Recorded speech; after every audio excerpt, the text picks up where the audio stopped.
Here we have another question based on Mat106 continuous assessment test. We have two questions here, and previously I've solved two questions so far. This is the third question. The third question here says that it is known that 20% of the adult population in a small community are XYZ supporters. And in continuation, they said if a random sample of 8 adults, looking at this, the number of adults I have, solution to the third question, the number of adults that are being gathered in the marketplace in that community is 8, according to the question given to us. And at the same time, it is known that 20%, that is the chance, the likelihood of the adult population in a small community are XYZ supporters. That's the probability. So that's the chance. P is 20%. And 20% simply implies 20 divided by what? 100. 0 cancels 0, and that is 2 divided by 10, that is 0.2. Hence, the probability, the chance that the adult population in that small community are XYZ supporters is 0.2. Done. Now, if you go ahead and read the question says find the probability that there are at least 5 XYZ supporters. But ask yourself, how many XYZ supporters do you have initially? You have a random sample of 8 adults. Now the question is now asking you to find the probability that there are at least 5 XYZ supporters. This X simply implies at least 5, just like the example I did in question 1 from the previous video.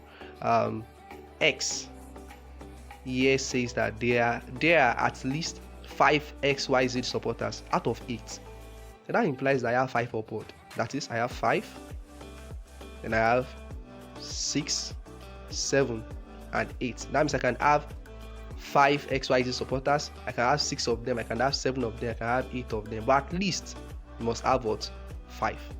So in this case, I can easily find the probability of when X is at least, when there are what? At least 5 XYZ supporters.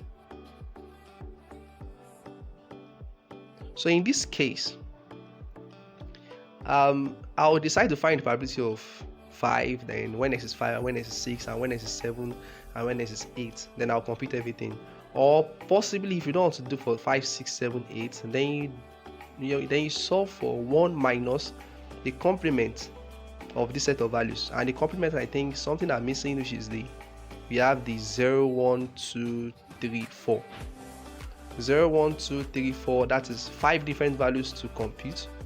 And here I have just 4 values to compute. I'll rather go for this rather than using the 1 minus 0 to 4. So I'll just go ahead and compute for this. Then the probability of X, X is 5, 6, 7, and 8. That means, the formula I'll be using is n combination X, because the number of random samples I have here is not really large. So I'll make it a binomial distribution formula. NCX, p raised to the power of x, then the failure is 1 minus p raised to the power of n minus x. And here in this case, I need to compute when x is 5, which implies probability of having when x is 5, and that is n is 8, combination 5, then the probability is 20% chance, which is 0.2 raised to the power of 5 when x is 5, then 1 minus, I also have this probability to be 0.2 raised to the power of n is 5, then x here is, n is 8 rather, then x is 5. So I'll compute for this, then do similarly, I'll do for when x is 6, similarly when x is 7, because I have 5, 6, 7, and the last one is when x is what? 8. So these are the values I have, these are the expression I want to compute. So then to compute this on calculator, that's very easy to do. 8 combination 5 times this. Similarly, from the previous video I explained this. 8 combination 5 times 0.2 raised to the power of 5, then 1 minus 0.2 raised to the power of 8 minus 5. the result is, this gives us 0. Okay, this gives us in standard form, so it's not changing to decimal, so I will quickly convert that. That is 0.00917 so this gives us 0.0091750. This is the answer to that.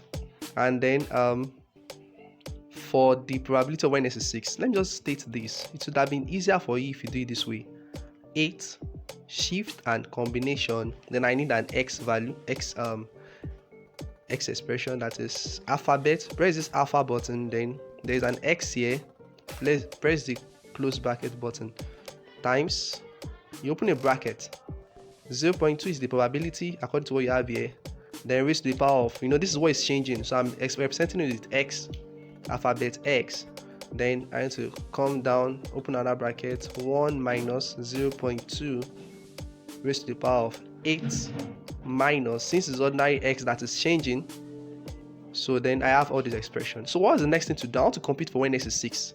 Just click on this calc button, calculate when x is minus 2. This is what I did previously on this calculator, but I want to do for 6.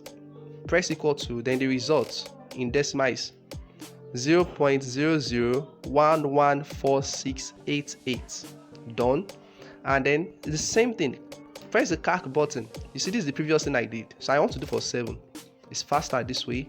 Then I have in decimal 0.0000, that is in 5 zeros, 8192. And then finally you also calculate for when x is 7 is